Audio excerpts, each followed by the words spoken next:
Hey everyone. So today we are going to study the third part of Lifelines of National Economy. So बेटा basically अभी तक हम लोगों ने land transportation complete कर लिया था. अंडर दैट हम लोगों ने रोड, रेलवेज और पाइपलाइंस कंप्लीट कर लिए थे, right. So now today in this particular video we are going to study the waterways. तो वाटरवेज का मतलब आप बहुत अच्छे से जानते हो वाटरवेज क्या होता है. आप अपनी जूनियर क्लासेस में इसको बहुत अच्छे से पढ़ा होगा, है ना. तो वाटरवेज के लिए बेटा आपको ये भी चीज़ अच्छे से पता होगी कि इंडिया जो है वो एक पेनिनसुलर पार्ट है. ठीक है, इंडिया का जो सदर्न रीजन आता है वो एक पेनिनसुलर पार्ट है which is covered by water bodies on the three sides. तो हमें एक बहुत अच्छा यूटिलाइजेशन मिलता है इस वाटर का. सी इफ़ वी गो हमें वेस्ट में हमें क्या मिल जाएगा, Arabian sea. In east we have bay of Bengal. In south we have is Indian ocean. तो ये जो इंडिया का जो नेविगेशनल लैंड है ना वो बहुत ज़्यादा कंफर्टिंग है. कंफर्टिंग से मतलब आप ये समझोगे कि बहुत ज़्यादा प्रमोटिंग है हमारे लिए अगर हमें ट्रांसपोर्टेशन करना है. तो अब जो हम लोग कंपैरेटिवली अगर हम पढ़ते हैं लैंड वेज को, वाटर वेज को और एयर वेज को, तो मैंने आपको बताया था कि लैंड जो था वो सबसे बोलते हैं ना सबसे ईजीएस्ट मीन्स ऑफ ट्रांसपोर्ट जो था, सबसे कि हम लोग जो बहुत ईजीली अवेलेबल होता है. इट्स नॉट पॉसिबल कि वाटर वेज और एयरवेज जो था वो सब जगह पॉसिबल हो, पर जो लैंड वेज हमने पढ़ा था वो सबसे ईजीएस्ट मोड टू कैचअप. ठीक है, उसके लिए सबसे ईजीएस्ट मोड वो था. जब हम वाटरवेज की बात करते हैं बेटा तो इसकी पेक्युलरिटी जो है वो किससे हम लोगों ने बचपन से सीखा हुआ है, that it is the cheapest means of transport. Okay, तो वही से आपको ये सारी चीज़ समझ में आ जाती है कि when we are talking about waterways it is the most cheapest mode of transport. It is suitable for carrying and spreading commerce and culture. मैंने आपको पहले भी बता दिया था कि इंडिया है जो वेल लिंक्ड है. लेकिन अगर मैं बात करूँ पुराने टाइम से जब हम पढ़ते जाते हैं, ठीक है, आप एक चैप्टर भी पढ़ने वाले हो आपके हिस्ट्री ग्लोबलाइजेशन वाले चैप्टर, उसमें भी आप ये चीज़ देखोगे कि India is well connected with all the three modes of transport, that is airways, landways and waterways. तो उसमें भी जो वाटरवेज है वो एंशिएंट टाइम से वो हमारे लिए कॉमर्स के लिए बहुत ज़्यादा इंपॉर्टेंट रहा हुआ है. ठीक है, and for culture also, for spreading of our culture also. So अब इसके अंदर एक और पेक्युलरिटी आती है कि इन तीनों को अगर हम कंपेयर करते हैं तो सबसे कॉस्टली मीन्स जो है वो तो एयरवेज होता है, और जो जो सबसे ज़्यादा पोल्यूशन क्रिएट करता है वो भी रेलवेज, एयरवेज जो है ये काफ़ी ज़्यादा इन पोल्यूटिंग एजेंट्स हैं हमारे लिए मोड्स ऑफ ट्रांसपोर्ट में. ओके, तो वाटरवेज को जब हम कंपेयर करते तो ये इट्स चीपेस्ट भी है और साथ में सबसे ज़्यादा fuel efficient and environmental friendly है. मतलब इसमें फ्यूल जो है वो भी कम कंज्यूम होता है और जो पोल्यूशन होता है वो भी काफ़ी हद तक लो होता है. ओके, तो जब हम इंडियाज इनलैंड नेविगेशन की बात करते हैं, अच्छी हम लोगों ने जब वाटरवेज को पहले भी पढ़ा था तो हम लोगों ने दो तरह के क्लासिफिकेशन पढ़े थे, इनलैंड और ओवरसीज. जो हमारे इंडिया में जो रिवर्स, इंडिया के अंदर भी बहुत सारे रिवर्स फ्लो करती है, राइट. तो वो जो इंडिया के अंदर का जो रिवर मूवमेंट होता है ना उसे हम लोग इनलैंड, ओके, इंडिया के बॉर्डर्स के अंदर जो आ रहा है दैट इज़ इनलैंड नेविगेशन. वो कितना है हमारे यहाँ पे 14,500 किलोमीटर्स इन लेंथ. ओके, तो अगर मैं बात करूँ ट्रांसपोर्ट की, है ना, ट्रांसपोर्टेशन की, जो हम लोग ट्रांसपोर्ट जनरली हम लोग बिजनेस के लिए हम लोगों ने लाइफलाइंस ऑफ इकोनॉमी पढ़ रहे हैं. हमारे इंडिया का जो ट्रेड है उसका 95% ऑफ वॉल्यूम जो है वो ट्रांसपोर्टेशन हम किसके हेल्प से करते हैं, वाटरवेज. तो इसकी क्रुशियलिटी आप समझ रहे हो कि चीपेस्ट भी हो गया, that means more of benefit, fuel efficient और एनवायरमेंट फ्रेंडली भी हो गया. तो हमें इकोनॉमी के कंसर्न से एज वेल एज एनवायरमेंट के कंसर्न से दोनों मतलब हम लोग यहाँ पे थोड़ा फ्री है, हमारे लिए एक बेनिफिशियरी पॉइंट आ गया. फिर उसके बाद में हमारी कंट्री का जो सबसे ज़्यादा बोलते हैं ना 95% सोचो, जितनी भी अगर मानो कि मैं 100 आउटपुट प्रोड्यूस कर रही हूँ तो उसमें से 95 आउटपुट्स जो है वो मैं किसके हेल्प से भेज रही हूँ या ट्रांसपोर्ट करवा रही हूँ, that is through waterways. Okay, तो अब ये वाटरवेज जो हैं वो आइडेंटिफाइड हुए हुए हैं स्पेशली. तो वैसे बहुत सारे वाटरवेज हैं पर स्पेशली हमें जो यहाँ पे याद करने हैं, जो हमें वन वर्ड के लिए इम्पॉर्टेंट है हमारे लिए both CBSE concern, competitive exams NTSC में, तो वो आ जाएंगे national waterways up to 5 you have to learn. Okay, तो सबसे पहला देखो बेटा, सबसे पहला यहाँ पे देखो, तो ये जो सबसे पहला है वो बना हुआ है गंगा रिवर पे, इलाहाबाद टू हल्दिया ये मूव करता है एंड इसकी टोटल लेंथ है 1620 किलोमीटर्स. यहाँ देखिए आपको ये वाला है, यहाँ से इलाहाबाद से ये कहाँ जाता दिखा गया, हल्दिया तक. ठीक है, ये भी आपको मिल गया यहाँ पे. सेकंड वापस से यहाँ समझने की कोशिश करो कि सेकंड कौन सा है. सेकंड बना हुआ है, फर्स्ट गंगा रिवर पे है, सेकंड हमारा ब्रह्मपुत्र रिवर पे है. ठीक है, ये भी स्टेट्स में असम, वेस्ट बंगाल, अरुणाचल प्रदेश, मेघालय. इसकी टोटल लेंथ क्या है, ये 891 किलोमीटर। तो बेसिकली आपको यहाँ से रिवर्स याद करनी है और इनका लेंथ याद करना है। ओके, बहुत कम चांसेस होते हैं हमें सीबीएसई में, वैसे तो एग्जैक्टली ये सब नहीं मिलता है कि बताओ कि भाई कितनी लेंथ है नेशनल हाई वाटरवेज 1 की, बट फिर भी हम इसे याद करेंगे, इसे समझने की कोशिश करेंगे for our NTSC point of views. Okay, तो हम लोग 2 तो पढ़ ही चुके हैं। सबसे पहला हमारा हो गया इलाहाबाद टू हल्दिया, फिर हो गया उसके बाद में हमारे पास ये देखो यहाँ से सादिया टू दुबरी, ठीक है, ये आ गया हमारा नेशनल वाटरवेज 2 जो ब्रह्मपुत्र रिवर पे बना हुआ है। थर्ड हमारा आ गया west coast canal between Kollam and Kottapuram, ठीक है, ये हमारा जो इसकी टोटल लेंथ है बेटा वो है 205 किलोमीटर, केरला में है, देखो यहाँ दिख जाएगा आपका वेस्ट कोस्ट कैनाल, ठीक है, ये इतना सा मूव कर रहा है वेस्ट कोस्ट कैनाल। फिर नेशनल वाटरवेज 4 जो है वो गोदावरी और कृष्णा रिवर के ऊपर बना हुआ है, इसकी टोटल लेंथ है 1078 किलोमीटर्स, ठीक है, ये कहाँ से कहाँ चल रहा है, पुडुचेरी स्ट्रेचेस पे चल रहा है ये, ठीक है। तो ये बेसिक चीज़ें आपको याद करनी है। नेक्स्ट है हमारा वापस से लाइक हमें महानदी और ब्राह्मणी रिवर के ऊपर है ईस्ट कोस्ट हम लोगों ने, ठीक है, ईस्ट कोस्ट पे पहले हम लोगों ने वेस्ट कोस्ट पढ़ा, अब हम लोग ईस्ट कोस्ट पढ़ने वाले हैं। तो ईस्ट कोस्ट में इसकी लेंथ भी we are done with this ना 1078, ठीक है। अब ईस्ट कोस्ट पे हमारे पास एक और आ चुका है, लाइक थोड़ा कंफ्यूजिंग हो गया है, तो वापस हम लोग देख लेते हैं। नेशनल वाटरवेज ये लेंथ, चलो इसको इधर से समझने की कोशिश करो, फिर मैं एक साथ आपको उसका मैपिंग बता दूंगी। तो आपको यहाँ पे याद क्या करना है, बेसिक वापस से इसको समझने की कोशिश करो। नेशनल वाटरवेज नंबर 1, इसकी लेंथ है 1620 और एक गंगा रिवर पे है। सेकेंड जो है वो ब्रह्मपुत्र रिवर पे और इसकी लेंथ है 891 किलोमीटर्स, ठीक है। अब नेशनल वाटरवेज थर्ड जो है वो वेस्टर्न कोस्ट, आपने देखा था ना सबसे, देखो यहाँ पे क्लियरली दिख रहा है। अभी तक हम लोगों ने कौन कौन से पढ़ लिए, 1, 2 और फिर ये वेस्ट कोस्ट, मतलब आप देखो पूरे वेस्ट कोस्ट पे आपको एक ही वाटरवे मिल रहा है, नेशनल हाईवे मिल रहा है। तो ये 1 वर्ड के क्वेश्चन इस तरीके से आने वाले हैं कि वेस्ट कोस्ट पे जो नेशनल हाईवे है वो कौन सा है, ठीक है, तो वो है नेशनल वाटरवेज थर्ड। ओके, मैं कंटिन्यू इसको हाईवे प्रोनाउंस कर रही हूँ, I don't know why. What we have next is on Godavari and Krishna river, that is national waterways number 4.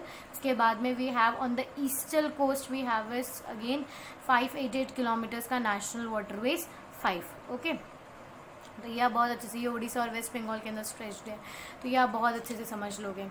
Total length भी हम पहले से बात कर चुके हैं। टोटल लेंथ इनकी क्या है 4503 किलोमीटर्स, और ये कितने स्टेट्स में स्प्रेड हुए हैं, 15 स्टेट्स में स्प्रेड हुए हैं। ओके, नेक्स्ट मेजर सी पोर्ट्स। अब ये इंपॉर्टेंट आ जाता है हमारे मैपिंग क्वेश्चन के लिए, और आपको पहले भी पता होगा इंडिया की टोटल कॉस्ट लाइन कितनी है, 7516 किलोमीटर्स, ठीक है। 12 मेजर पोर्ट्स हैं और कुछ माइनर पोर्ट्स हैं, तो हम केवल अभी यहाँ पे मेजर पोर्ट्स को पढ़ लेते हैं। तो मेजर पोर्ट्स में भी कुछ ऐसे पोर्ट्स हैं जो हमारे वेस्टर्न कोस्ट पे और कुछ हमारे ऐसे हैं जो ईस्टर्न कोस्ट पे अवेलेबल हैं, ठीक है। तो बेटा अब यहाँ से जो क्वेश्चन आते हैं ना वो आपको डायरेक्ट ऐसे पूछ लिए जाते हैं कि भाई बताओ कि सबसे इम्पॉर्टेंट या सबसे बड़ा कॉस्ट कौन सा है, तो that is the Mumbai port. तो सबके ना एक पेक्युलरिटी है जिनकी वजह से हमें इन्हें याद करना पड़ रहा है, हम पहले वो देख लेते हैं। सबसे पहले आ जाता है हमारे पास कांदला पोर्ट जो गुजरात में है, लोकेशन भी देखते जाओ समझते जाओ, एग्जैक्ट लोकेशन यहाँ आ गई इसकी, ठीक है। तो अब ये किसके लिए फेमस है बेटा, पहली चीज़ तो समझो कि इस वाले वेस्ट कोस्ट के अंदर हमारे पास सबसे बड़ा पोर्ट या सबसे पहला पोर्ट जो हुआ करता था वो कराची वाला हुआ करता था, पर जैसे 1947 में हमारे पास डिवीज़न हो जाता है, पार्टीशन हो जाता है, तो कराची पोर्ट जो था वो पाकिस्तान के पास चला गया, है ना। तो अब इसीलिए इसकी वजह से हम लोगों ने क्या किया कि उस लॉस को ओवरगेन करने के लिए हमने हमारा खुद का एक दूसरा पोर्ट बना लिया, that is Kandla port. Tidal port बना हुआ है। अब टाइडल एनर्जी यहाँ पे यूज़ की जाती है। टाइडल एनर्जी तो आपको पता ही है ना, लाइक हम लोगों ने अभी लास्ट मिनरल एनर्जी वाले चैप्टर में पढ़ा था। तो टाइडल बेटा यहाँ पे टाइडल एनर्जी को यूज़ किया जाता है ताकि मतलब उससे फिर वो क्या करते हैं ना, टाइडल एनर्जी प्रोड्यूस करने के बाद में वो एनर्जी यूज़ की जाती है शिप्स को उस हार्बर से बाहर निकालने के लिए। ओके, तो अब ये जनरली आपको भी पता है कि जो नॉर्दर्न प्लेन है वो बहुत ज़्यादा कितना ज़्यादा मतलब लाइक डेंसली पॉपुलेटेड एरिया है, जहाँ हमारा एग्रीकल्चर भी बहुत ज़्यादा होता है, इंडस्ट्रियाँ भी बहुत ज़्यादा सेटअप है। तो अब ये पोर्ट किसके लिए इंपॉर्टेंट है, आपके पास ग्रीनरी और इंडस्ट्रियल प्रोडक्ट को एक्सपोर्ट करने के लिए। मुंबई पोर्ट की मैं बात करूँ, ऑफकोर्स जेन्युइन चीज़ें महाराष्ट्र में ही होगा, ये बिगेस्ट पोर्ट है। अब बेटा ये जो पोर्ट है ना, सबसे पहले देखो यहाँ पे आपको समझने की क्या ज़रूरत है, जो यहाँ पे मुंबई पोर्ट है हमारा, इसके जस्ट बिलो में यहाँ पे ना जवाहरलाल नेहरू पोर्ट हुआ करता था। अब वो जो जवाहरलाल नेहरू पोर्ट था वो काफ़ी ज़्यादा बिजी था, ठीक है। तो उसके जगह पे फिर इन्होंने मतलब उसको, वो काफ़ी छोटा भी था और काफ़ी बिजी भी था, तो उसको एनलार्ज करके इन्होंने मतलब एक नया पॉट बनाने की कोशिश की है।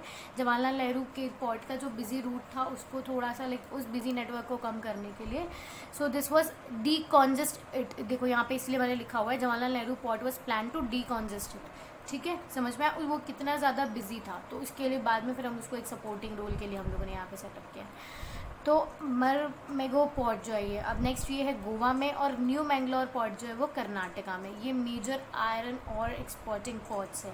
ये भी हम लोगों ने अभी लास्ट चैप्टर में ही डील किया था कि मेजर आयरन बेल्ट्स थी फिर यहाँ पर, ठीक है। और यहाँ पे अब वो हम लोगों ने मार्किंग भी देखी थी ना कि कहाँ कहाँ मेजर आयरन पोर्ट्स हमारे यहाँ पे सिचुएटेड है। तो अब ये जो दोनों पोर्ट है वो रिलेटेड टू किसके लिए, आयरन एक्सपोर्टिंग के लिए। फिर लास्ट आ जाता है हमारा वेस्ट कोस्ट के अंदर, that is Cochin port. Cochin को बेटा सबसे अच्छी चीज़, इसको बोला जाता है क्वीन ऑफ अरेबियन सी। अब बताओ क्वीन ऑफ अरेबियन सी क्यों बोला जाता है, क्योंकि ये हमारा जो वेस्ट कोस्ट है या अरेबियन सी का जो है वो सबसे लास्ट पॉइंट है ना, तो इसलिए इसको क्या बोल दिया जाता है, क्वीन ऑफ अरेबियन सी। ये सबसे अगर आपसे पूछ लिया जाओ कि बताओ which is the southern western port, सबसे सदर्न वेस्टर्न पोर्ट हमारे पास कौन सा है, कोचिन है सबसे लास्ट। ओके, तो अब ईस्टर्न कोस्ट पे वहीं पे हम आ जाते हैं। तो टूटिकोनी सबसे पहला है, मतलब यही देखो टूटिकोनी, ये हम लोग इस तरह से हम लोगों ने ये सारे पढ़ लिए। अब इसके बारे में आ जाते हैं हम लोग टूटिकोनी। अब बेटा अब एक और चीज़ आपको फोकस करने की यहाँ पे, और इसका आंसर मुझे आपसे कमेंट सेक्शंस में चाहिए कि अगर आपको, अभी मैंने ये बताया था कि ये कौन सा है हमारा सदर्न वेस्टर्न, सबसे सदर्न वेस्टर्न पोर्ट हो गया, और ये कौन सा हमारा सदर्न ईस्टर्न टिप पे आ गया ये, राइट। वेस्ट और ईस्ट में आपको इस तरह से ध्यान रखना है। पर अगर आपसे मैं केवल ये पूछूं कि which is the southern most port of India, तो आप कोचिन बताने वाले हो या टूटिकोरिन बताने वाले हो, ठीक है। अब इसका आंसर आप मुझे कमेंट सेक्शन में बता देना। ओके, तो ये एक्सट्रीमली साउथ वेस्टर्न जो है, सॉरी साउथ ईस्टर्न पोर्ट है, natural harbour and rich hinterland है। मतलब आप इसको कैसे समझने की कोशिश करोगे कि ये जो बेटा पोर्ट है ना, अब ये मतलब इतना ज़्यादा इसकी लोकेशन वाइज इतना इंपॉर्टेंट है, आप इसको समझने की कोशिश करो कि एक तो ये सबसे पहला, मतलब इसका जो स्ट्रक्चर अगर हम समझने की कोशिश करेंगे ना, कि ये इसका जो स्ट्रक्चर बना हुआ है वो शो करता है कि मतलब ये नेचुरल लाइक उसमें इनकमिंग ऑफ शिप्स वगैरह और एक्सटेंशन, मतलब लाइक आप इसको कैसे समझने की कोशिश करोगे कि ये नेचुरल हार्बर के फॉर्म में था। हार्बर मतलब समझ में आता है ना, जहाँ शिप्स आकर के सेटल हो जाती। तो इसका जो स्ट्रक्चर बना हुआ है वो इसी तरीके से डेवलप हुआ है कि जो शिप्स है वो यहाँ पे आके सेटअप होती है, वो इजीली वहाँ से स्प्रेड हो जाती है। मतलब हमें कुछ आर्टिफिशियल सेटअप यहाँ करने की ज़रूरत नहीं पड़ेगी। Okay, and rich hinterland, and also you should know कि टूटिकोरिन इतना ज़्यादा इंपॉर्टेंट है कि जो हमारी लाइक नेबरिंग कंट्रीज़ है, लाइक श्रीलंका हुई, मालदीव्स हुई, उनके जो खुद के कार्गो के शिप्स है ना बेटा, वो भी यहाँ पे आते हैं टूटिकोरिन के। मतलब that shows you the importance of Tuticorin कि उसका जो स्ट्रक्चर बना हुआ है वो कितना फेवरेबल है, वो हमारे लिए नेचुरल हार्बर की तरह वर्क करता है। ओके, चेन्नई पोर्ट जो है फिर वो तमिलनाडु में वापस एक और, ये ओल्डेस्ट आर्टिफिशियल पोर्ट है। अब क्वेश्चन अगर आपसे पूछ लिया जाए कि नेम द ओल्डेस्ट पोर्ट, तो कौन सा है, चेन्नई पोर्ट। ओके, तो अब ये रैंक्ड है आफ्टर मुंबई। अगर मैं बाद में अभी समझा दिया था कि सबसे बिगेस्ट पोर्ट जो सबसे ज़्यादा ट्रेडिंग के लिए यूज़ किया जाता है वो मुंबई है। फिर मुंबई के बाद में हम किसकी बात करते हैं, सबसे बड़ा पोर्ट जो है वो इंडिया में कौन सा है, चेन्नई। ओके, विशाखापट्टनम पोर्ट जो आंध्र प्रदेश में, it is deepest landlocked and well protected. अब आपको यहाँ पे समझने की ज़रूरत कैसी है, विशाखापट्टनम आपने देख लिया, ठीक है बेटा। विशाखापट्टनम का जो लोकेशन है ना, इसके बाद में एक लगून सा यहाँ पे इस तरह का, मतलब ये विशाखापट्टनम है, उसके आगे एक लगून सा स्ट्रक्चर फ्रेम हो जाता है। तो अब यहाँ पर जितने भी लाइक टाइड्स वगैरह जो क्रिएट होते हैं ना, मतलब उससे ज़्यादा डैमेज इस पोर्ट को नहीं पहुँचता है। मतलब इसका स्ट्रक्चर इस तरीके से है, एक तो सबसे पहली चीज़ ये बहुत डीप है, उसके बाद में इसका स्ट्रक्चर इस तरीके से है कि ये नेचुरल वो जो आगे का जो लाइक लगून वगैरह जो वहाँ क्रिएट हो रहा है वो इसके लिए एक बैरियर वगैरह कन्वर्ट, मतलब अपने आप ही उसके लाइक प्रोटेक्टिंग शील्ड की तरह इसके लिए काम कर रहा है, ठीक है, जो इसे टाइड वगैरह से या वाटर साइक्लोन्स वगैरह से इसको बचा के रखता है। ओके, नाउ पैराद्वीप पोर्ट जो है वो उड़ीसा में है। It is specialised in export of iron और। जब याद करो वापस से हमने आयरन और की बात की थी, तो आयरन और के अंदर सबसे इंपॉर्टेंट हम लोगों ने एक बहुत इंपॉर्टेंट बेल्ट की बात की थी, that is Orissa Jharkhand belt. वो कहाँ पर सिचुएटेड है, वो या मतलब हम ये समझ सकते हैं कि उसका जितना भी आयरन जो एक्सपोर्ट किया जाता है ना, वो इस पैराद्वीप पोर्ट से एक्सपोर्ट होता है। कोलकाता पोर्ट जो है वो वेस्ट बंगाल में है। It is inland riverine port. अब इनलैंड रिवराइन, इनलैंड मतलब मैंने समझाया था ना कि जो एरियाज या जो पोर्ट जो लाइक इंडिया के बाउंड्रीज़ के अंदर है। तो ये अब आप देखो कोलकाता स्ट्रक्चर समझने की कोशिश करोगे तो यहाँ तो बाउंड्रीज आ रही है, अगर इसके हम बाउंड्रीज देखने की कोशिश करते बेटा तो यहाँ इसकी बाउंड्रीज है, राइट, ठीक है। फिर भी अब इसके अंदर यहाँ पे जाकर के एक पोर्ट बना हुआ है। ओके, यहाँ से आप समझ गए, not to revise right now.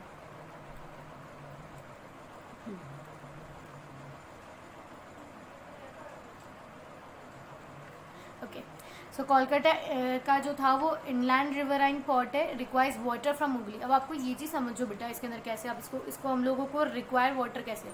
अब ये एक तो क्या है कि इंडियन बॉर्डर्स के अंदर है, मतलब यहाँ पर जो सी है उसके ऊपर ये बनाया गया है। तो अब ये जो बेटा पानी, अब बाकी तो क्या है, बाकी तो अरेबियन सी हुई या फिर बे ऑफ बंगाल हुआ, यहाँ से बहुत ज़्यादा पानी आता जाता है। और ऑफकोर्स इतनी बड़ी लार्ज वाटर बॉडीज है तो यहाँ पानी की डेफिशिएंसी नहीं होती है। पर जो कोलकाता का जो ये इनलैंड रिवराइन पोर्ट है, तो ये एक पर्टिकुलर रिवर पे बना है। और हमने देखी थी कि वेस्ट कोस्ट पे जितनी भी, सॉरी ईस्ट कोस्ट में जितनी भी रिवर्स अराइज होती है वो लाइक शॉर्ट टर्म रिवर्स होती है, वो जल्दी ही मतलब वहाँ पे ड्रेन हो जाती है फटाफट ही, है ना। या फिर जितनी भी रिवर्स बन रही है वो ट्रिब्यूटरीज होती है किसी ना किसी बिग रिवर की। तो अब यहाँ जो है there is a short come of water. तो अब यहाँ पे इसमें क्या किया जाता है, जो रिवर हुगली है, मैंने बताया था ना गंगा का पार्ट होता है, हम लोगों ने 9th स्टैंडर्ड में पढ़ा था, ठीक है। गंगा जो है वो स्प्लिट होती है, ठीक है, एक तो रिवर बन जाती है हुगली और एक चली जाती है पद्मा बन करके बांग्लादेश के अंदर। तो जो हुगली रिवर थी बेटा, उसका पानी यहाँ पे क्या किया जाता है, डाइवर्ट किया जाता है, ठीक है, इस पोर्ट को रन करने के लिए। तो मतलब अब ये पोर्ट भी क्या हो गया, इस पोर्ट को पानी चाहिए, और पानी इसके ऑपरेशन के लिए जो पानी चाहिए वो कहाँ से आता है, हुगली रिवर से, ठीक है। हुगली रिवर का डायरेक्शन जो है वो यहाँ पे थोड़ा बहुत डाइवर्ट किया जाता है। अब नेक्स्ट है हल्दिया पोर्ट। तो ये तो इनलैंड पे था, और इसी के जस्ट आगे, इसी के बॉर्डर पे जो हमें वेस्ट बंगाल पे मिलता है Haldia port, which is a subsidiary port of Kolkata. अब आपको भी पता है लाइक कोलकाता को इमेजिन कर लो क्यों ये बहुत ज़्यादा नेसेसरी होगा, शुगर केन वगैरह के लिए बहुत ज़्यादा इंपॉर्टेंट है। अब वो एरिया भी ऐसा है जहाँ लाइक डेंसली पॉपुलेटेड भी एरियाज में आ जाते हैं वो हमारे लिए, ठीक है। शुगर केन हुआ, जूट हुआ, इनकी काफ़ी प्रोडक्शन, काफ़ी इंडस्ट्रीज़ वहाँ पे सेटअप है, काफ़ी पॉपुलेटेड एरियाज़ है, राइट। अब तो यहाँ पे क्या हुआ था ना बेटा, ये बहुत जो अब कोलकाता पोर्ट जो इनलैंड हम लोगों ने बनाया, ये काफ़ी बिजी में आने लग गया। तो अब इसको सपोर्ट करने के लिए इसके सब्सिडरी पोर्ट के फॉर्म में हम लोगों ने कौन सा पोर्ट एक को डेवलप कर लिया है, हल्दिया पोर्ट, ओके। तो ये बेसिक सारे पोर्ट्स थे। वापस अगर आप इनको रिवाइज करने की कोशिश अगर करना चाहते हो तो जो हम लोगों ने सबसे पहला पढ़ा था, ठीक है, ये इनके स्टेट्स बहुत अच्छे से याद कर लेना बेटा। कांडला पोर्ट जो है वो गुजरात में, मुंबई ऑफकोर्स महाराष्ट्र में, मरमेगांव जो है वो गोवा में, इसका नाम यहाँ से गोवा से सीधा हुआ दिखा हुआ है, बहुत ईजी लगता है मुझे इस तरह याद करना। मैंगलोर जो है वो कर्नाटका में है, कोचिन जो है वो केरला में, उसके बाद में Tuticorin Tamil Nadu, Chennai again Tamil Nadu, Visakhapatnam Andhra Pradesh, Paradip in Orissa, Kolkata of course west Bengal, and Haldia again in west Bengal, ठीक है। तो इस तरीके से आपको याद करना है। तो इसको अगर आप याद करते हो, सबके फीचर्स हैं। ये देखो, ये क्यों बना था, क्योंकि हमें कराची वाले पोर्ट के लॉस की वजह से हम लोगों ने ये बनाया था। ये मुंबई वाला तो सबसे बड़ा पोर्ट है, पर ये बहुत ज़्यादा बिजी था, तो जवाहरलाल नेहरू भी इसके साथ में एक सब्सिडरी पोर्ट वगैरह का सेटअप हुआ। मैंगलोर और ये जो है गोवा वाला, ठीक है, मेरे गोवा जो है वो, ये क्यों बनाया गया, हमें आयरन के लिए बहुत ज़्यादा इंपॉर्टेंट है। कोचिन हमारा सबसे साउथ वेस्ट में सबसे बिलो, जिसे हम क्वीन ऑफ अरेबियन सी भी बोलते हैं। फिर सबसे सदर्न मोस्ट जो आ जाता है वो हमारा कौन सा है, टूटिकोरिन, ईस्टर्न सेक्शन में। फिर उसके बाद में हमारे पास नेक्स्ट है चेन्नई वाला पोर्ट, है ना। तो सॉरी वो है विवेंट, हाँ जस्ट अ मिनट। टूटिकोरिन के ऊपर हम लोगों ने एक और पोर्ट, चेन्नई पोर्ट जो तमिलनाडु में, ये और आर्टिफिशियल, और ये वापस सेकंड सबसे बड़ा पोर्ट है। विशाखापट्टनम भी आयरन के से रिलेटेड है। फिर हम लोगों ने पैराद्वीप और कोलकाता इनके बारे में पढ़ा कि जस्ट अ मिनट, कोलकाता भी हमें पता ही है। कोलकाता के लिए हम लोगों ने एक और सब्सिडी कौन सा बनाया है, हल्दिया पोर्ट बनाया है।